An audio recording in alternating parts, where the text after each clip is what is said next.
They find themselves as the bottleneck. They have just created a job for themselves rather than a business. Without systems, that'll always be the case, working 80 hours a week. So over the course of 8 years, I've optimized 7 different companies, starting off with my own mobile welding business, then going off into real estate, property management, maintenance company, handyman work and stuff like that, car dealership, and a couple of millwright companies after that.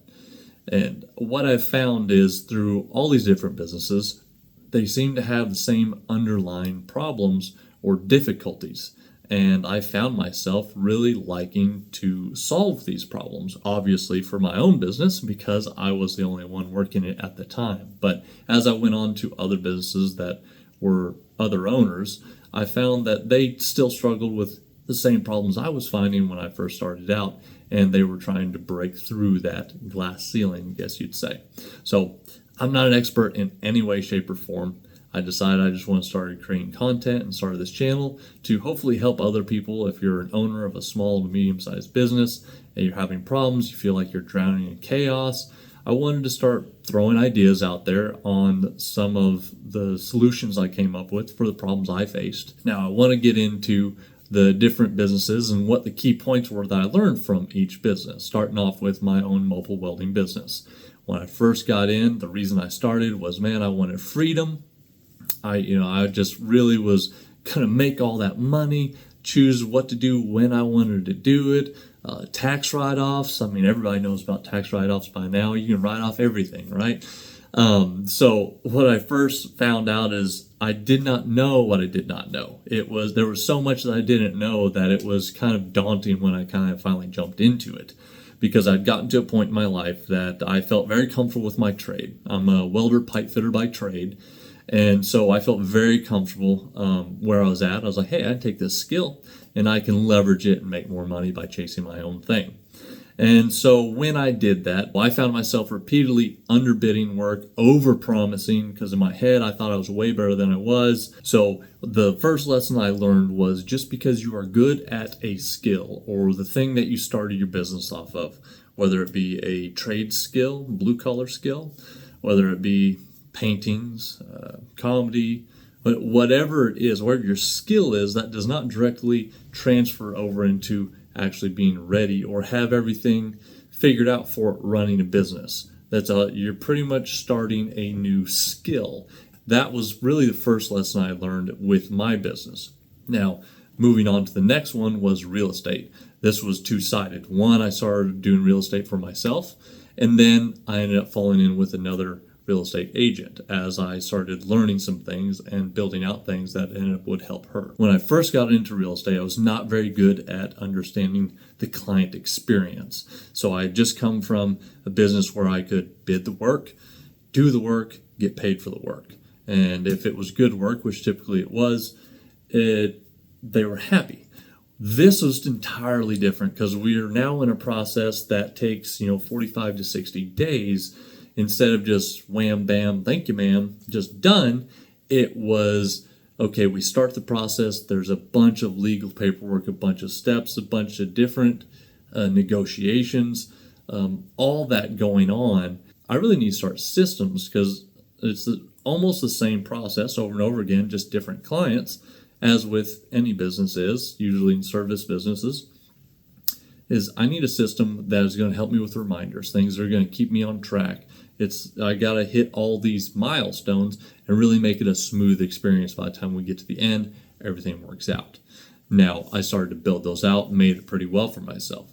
I ended up partnering with another real estate agent who was a lot more successful, been doing it longer than me, was very successful. She had a lot of chaos going on. She's like, man, I really just wanted freedom. I thought I should be able to do what I want when I wanted. I'm getting bogged down by a lot of these things. And that's when we had that conversation. It was like, hey, I got these systems. Would you like to start employing it? So she went from being just having a bunch of chaos to we streamlined everything.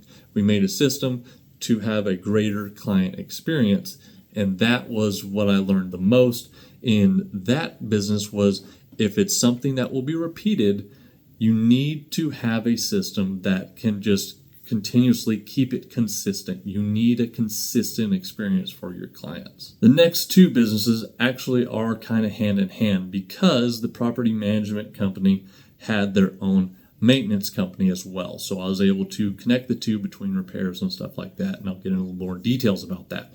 So what I had ended up learning with this business is now you have two sides now.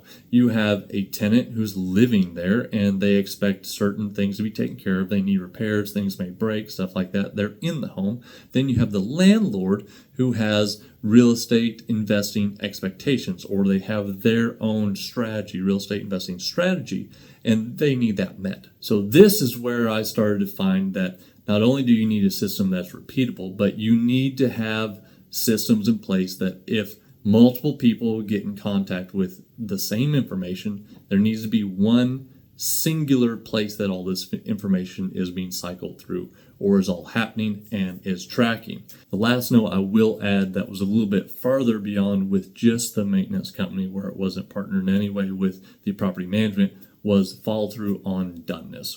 There was a schedule for when someone completed work, what system was in place for the landlord to see what they were paying for, be happy with it, see the quality, and really just have completed start, work done, completion checklist, and follow through so that it continued to be a smooth transition, especially since a lot of these investors were out of town. So they didn't typically go by and or see their property very often.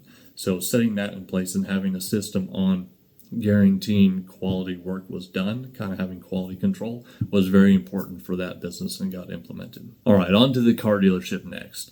Primarily, what was being focused on was finance. So what ended up happening was a couple of people partnered, someone had the money and someone had the experience selling cars, and they knew their business.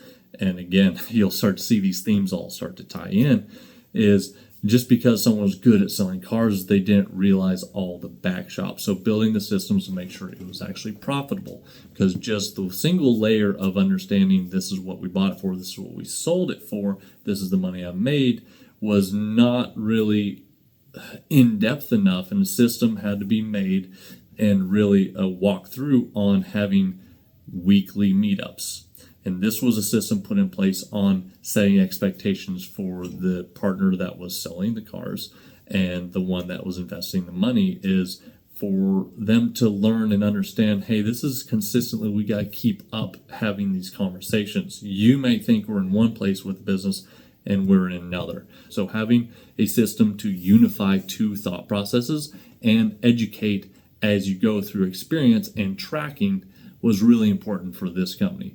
So there wasn't too many struggles that I had with this one. This one at this point was already falling into, I knew how to systematize. I knew the struggles of being good at what you had or what you did, but not so much the business side. I knew multiple points of reference needed to be brought into one, and then two, tracking finance was what I'm typically the best at when I first started out. I was always good at that, just from personal finance stuff. So that's all the way back before I even started my own business. So that was what was important in that one, is if you are in a partnership or looking to have a partnership, you have to have a system in place for continued communication so that different perceptions are coming together, and then there's forward progress and profitability, because that really is the whole point of having a business. And lastly is the two millwright companies that I've been involved with. These are more hands-on and involve systems for start of project. You could almost think of this as a project manager level stuff, but you have to have systems in place for when the job is getting started, things are being built, and when they need to be going out and being installed, especially when you have two sides of a company. You have the fabrication side and the install side. Everything has to be working together. You have to have communication. So where that is really important is just because they're skilled and trade individuals and they know their work, that does not mean that they are getting the support, or there is even a system in place for them to do their job. There's so much that goes into play. So a system has to be involved. That system that's really important is taking care of each and every process, staying steps ahead of each individual. And it really compounds things when you have multiple people or multiple crews working for you. You are not out ahead of them, or it's coming up to a deadline and something is missing, or a rather large piece of something is missing in any part or piece of the process, it will throw everything for a loop. So having a much more complex system that follows through with man hours, when things need to be done, how they're being done, when it's going to be when the job's going to be completed, and right before going out, is everything supplied to the crews that they need to be able to complete their job? Because if not, it's really hard for them to complete it. So you cannot rely on skill alone from your hands or from your employees. You really have to be having a system in front of them to be able to succeed and work efficiently. And that will make all of it work better, because you have profitability, so there's no downtime in man hours. And that's really the main thing that I have learned and approached the most with these businesses, is that wasted man hours is the biggest expense in any kind of company. So whatever system you can put into place to be able to reduce man hour waste is going to be the most profitable for your business. And systems are required so no information slips through the cracks, especially through extended 3, 4, 5 month projects from start to install. So the main underlying themes that I really saw throughout all these companies